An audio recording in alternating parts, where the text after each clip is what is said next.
Downtown Chicago. I think we have some that we can put up. They're expecting 50,000 people there today. They're going to have about 50,000 disappointed people.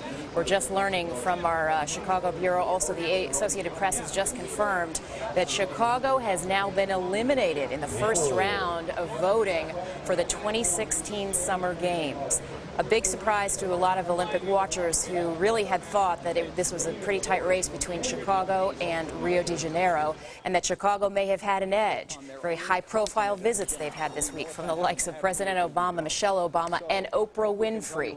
A lot of people thought a lot of these IOC members make up their minds at the very last moment. Perhaps those visits would put Chicago over the top and get those needed votes at the very last moment. You have to wonder if members of the International Olympic Committee were perhaps reading the polls that were taken in Illinois, which said that something like, was it 30% of Chicago residents, or was it 30% of, well, make it 70% of Chicago residents, or maybe 70% of Illinois residents simply didn't want the Olympics. They didn't want the cost associated with them. One of the big things going for in American City this time around, if you think about it, the Summer Games haven't been in the United States since 1996 in Atlanta, and one of the big pluses for the IOC is just the revenue streams. You know, talk about NBC, the upcoming two Olympics. I think their package together is about $2.2 billion, and the IOC gets plenty of that money. A lot of corporate sponsorships in this country, so money was said to be, you know, a big plus for this city. It's organized. It's got a lot of the venues already built. There also, though, on the flip side, has been some lingering tension between the United States Olympic Committee, our Olympic Committee here, and the International Olympic Committee, particularly in the wake of some of the bribery scandals, the corruption scandals with past decisions on games.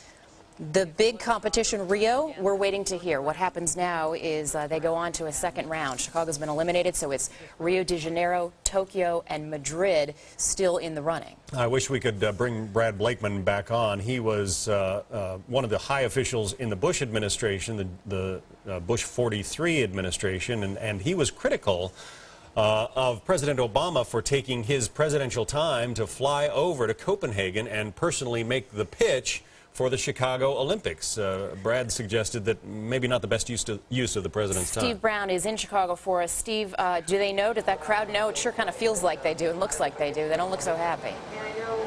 It looks like it actually is like they all collectively had the air taken out of them. I don't know that anybody in this plaza, media included, thought that Chicago would be eliminated in the very first round. This is something of a stunner. I think there was a fair amount of hope invested in the Olympic efforts of this city to try and land those Summer Games for 2016. And when that announcement went down, there were a lot of slack jaws, a lot of mouths hanging open agape, just in complete disbelief that Chicago in this final round of voting could be eliminated right off the bat. I mean, everything seemed to be lined up for them to at least be in the final two. To find out that they were eliminated right in the first round. Certainly a lot of crestfallen folks here in Chicago. Jane? Steve, what do we know that, that city's been so organized with this effort for more than a year now? What do we know about just how much money actually was spent on that effort? Well, there was a substantial amount of money. My understanding is that it was all corporately sponsored, so that there was a city component to that particular bid process. The city folks will tell you that that money, regardless of the outcome, did put Chicago's best foot forward, did get it into a competition with other cities across the United States, in which it was selected to be the United States entry into this particular International Olympic Commission, did make it to the finals. So there's a lot of good publicity to come out of this, and that's what the folks here within the city will tell you, and certainly within the Chicago Olympic bid committee. But certainly this is not where they expected to be. I mean, everything breaking their way up to and including an unprecedented visit by the President of the United States before the IOC to personally pitch this. It really doesn't, I'm sure in this crowd it makes little sense, and it'll be interesting to see how close that voting was in that very first round. Of course, we won't know until the voting is all concluded. Steve,